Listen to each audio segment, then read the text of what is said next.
On the 7th of April, inside the United Nations Security Council, 11 countries voted yes. China voted no. Russia voted no. And in the next few hours, the whole world was handed the same simple explanation. China is protecting Iran. Russia and China are shielding a destabilizing regime. They are blocking a solution to the Strait of Hormuz crisis. That explanation is clean. It is fast. It is emotionally satisfying. And I think it is fundamentally wrong because the question almost nobody asked is the only question that matters. China is one of the countries with the most to lose if Hormuz stays blocked or unstable. China is the world's largest buyer of Iranian oil. A huge amount of that energy moves through the strait. If that corridor is disrupted, China gets hurt badly. So then why would China veto a resolution that supposedly aimed to reopen the route? Why would one of the biggest losers reject the so-called solution? That is the moment the whole board flips.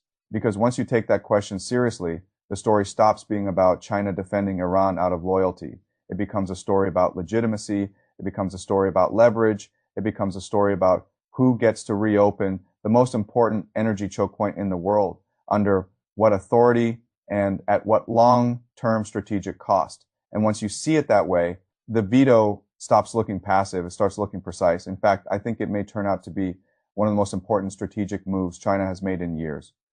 Now let us slow this down because the details here matter more than the slogans. The resolution that went to the Security Council on the 7th of April was originally proposed by Bahrain. On paper, the text sounded straightforward. Restore freedom of transit through the Strait of Hormuz. That sounds reasonable. That sounds stabilizing. That sounds like something the whole world should support.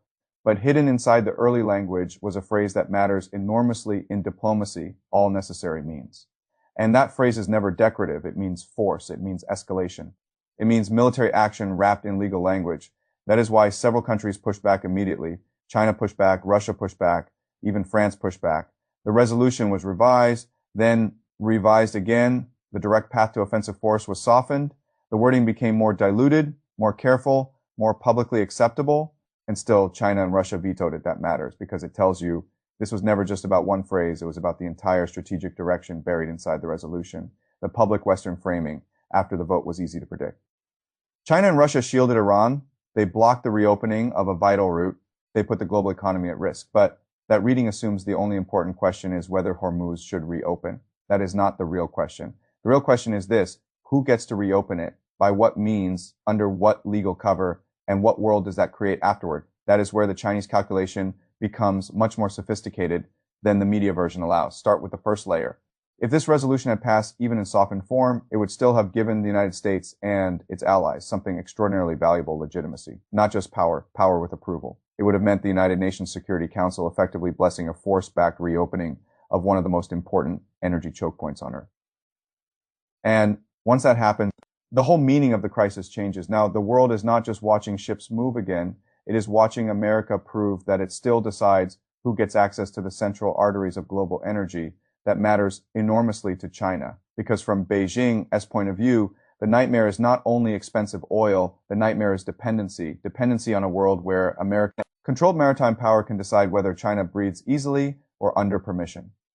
Chinese strategists have worried about versions of this for decades. One famous version is the Malacca dilemma, the fear that the United States can choke China's economy by controlling a few critical sea lanes. Now, imagine the same logic reinforced at Hormuz. Now, imagine not just American naval power, but American naval power with UN legitimacy attached to it. That is not just a problem for China. That is a strategic nightmare.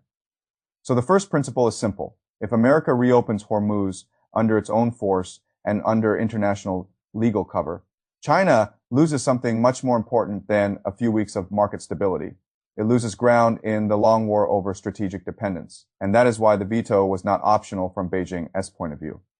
Now, let us move to the second layer. What happens if Hormuz does not reopen quickly? On the surface, China suffers, prices rise, supply chains tighten. Uncertainty spreads, that is all true, but China does not think mainly in short-term pain. China thinks in long-term structural transformation, and from that perspective, prolonged disruption in Hormuz does something very important. It puts stress on the entire financial system built around Gulf energy flows. To understand that, you have to understand the petrodollar system. For decades, global oil trade has been overwhelmingly tied to the US dollar, especially in the Gulf. That means countries need dollars to buy energy. That constant demand for dollars helps sustain demand for American assets, American debt. and the broader financial architecture of U.S. power. So the dollar is not just money. It is one of the hidden foundations of the American empire. Now ask what happens when one of the most important energy choke points in the world stays unstable. Gulf exports become harder to move. The old cycle of oil dollars and American financial dominance comes under pressure. Countries begin asking dangerous questions. What if this system is not as reliable as we assumed? What if the maritime order behind it is now a source of risk? What if alternatives are no longer theoretical but necessary? And this is exactly where China has been preparing for years. Yuan-based settlement mechanisms, alternative payment rails, Belt and Road financial architecture, deeper energy alignment with Russia and Iran. These systems do not fully replace the dollar in a stable world, but in a stressed world, a cracked world, a world where the old system begins to look less safe, they suddenly become far more attractive.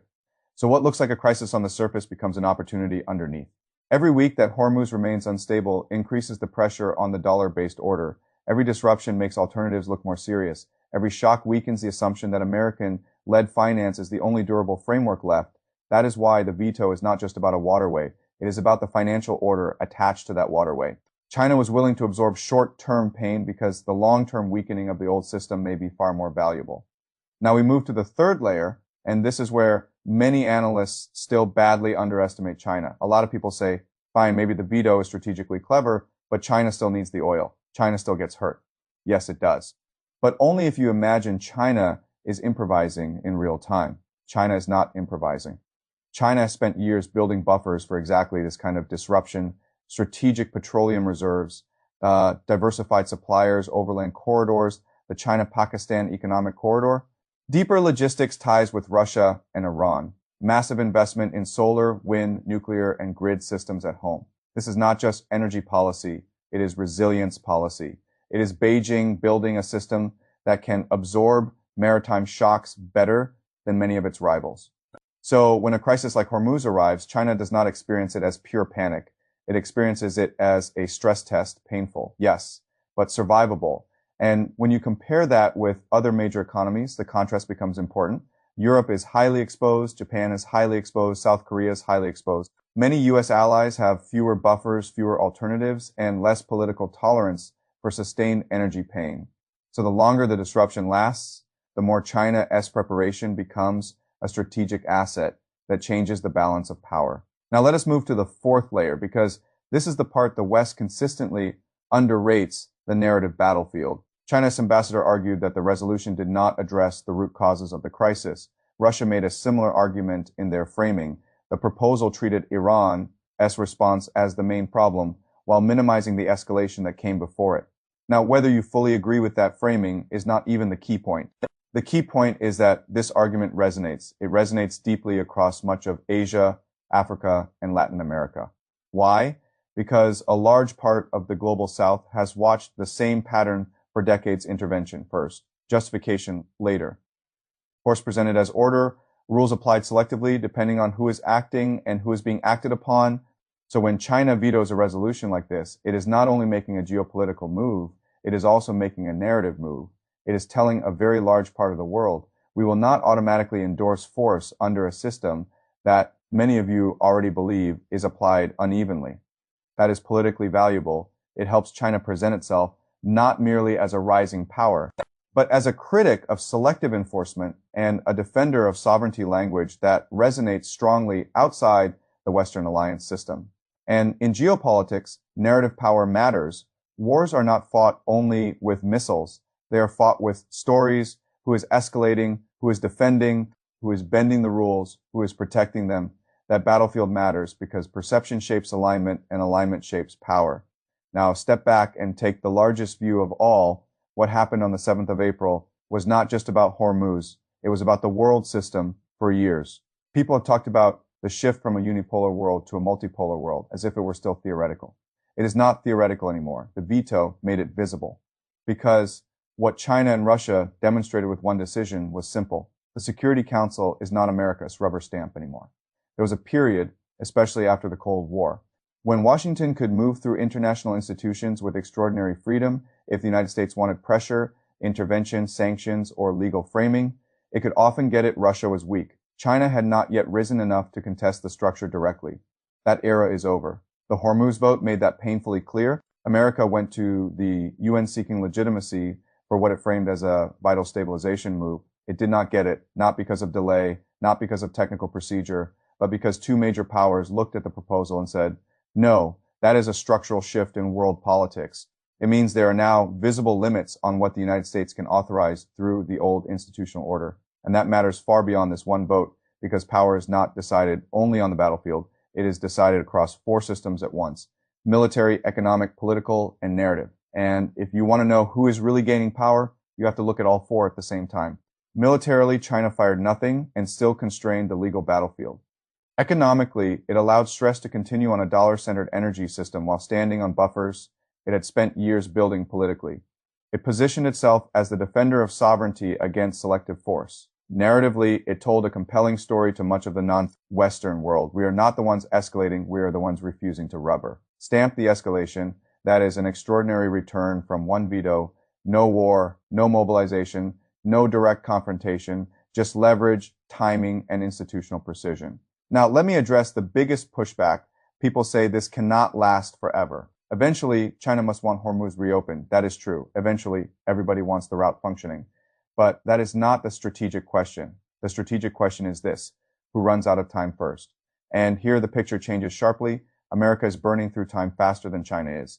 The United States is spending political capital, military stockpiles, domestic patience, investor confidence, and alliance tolerance. None of those things are infinite. Every week of instability increases pressure inside the American system.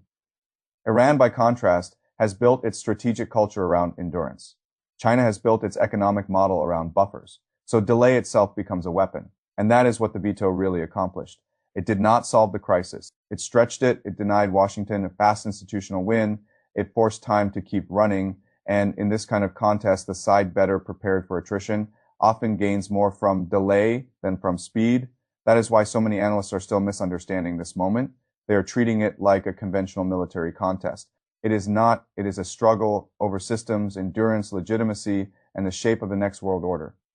Iran is fighting for survival. America is fighting for credibility. China is fighting for something even bigger: the gradual erosion of a US-dominated world system that has constrained China's rise for decades. And what makes the Chinese move so impressive is that it advanced that objective at almost no direct military cost, no fleet battle, no missiles, no troops.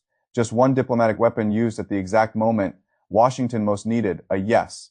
That is what a veto really is at great power level, not procedure.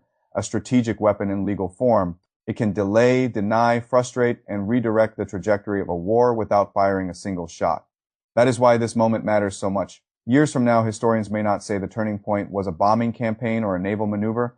They may say it was the day China looked at the United States, looked at the Security Council, and with one word changed the direction of the entire crisis. That is why I think everybody missed the real story. The veto was not hesitation. It was not confusion. It was not China simply protecting Iran. It was a deliberate move to deny America legitimacy, prolong stress on the old order, accelerate the value of alternatives, and show the world that the age of automatic U.S. authorization is ending.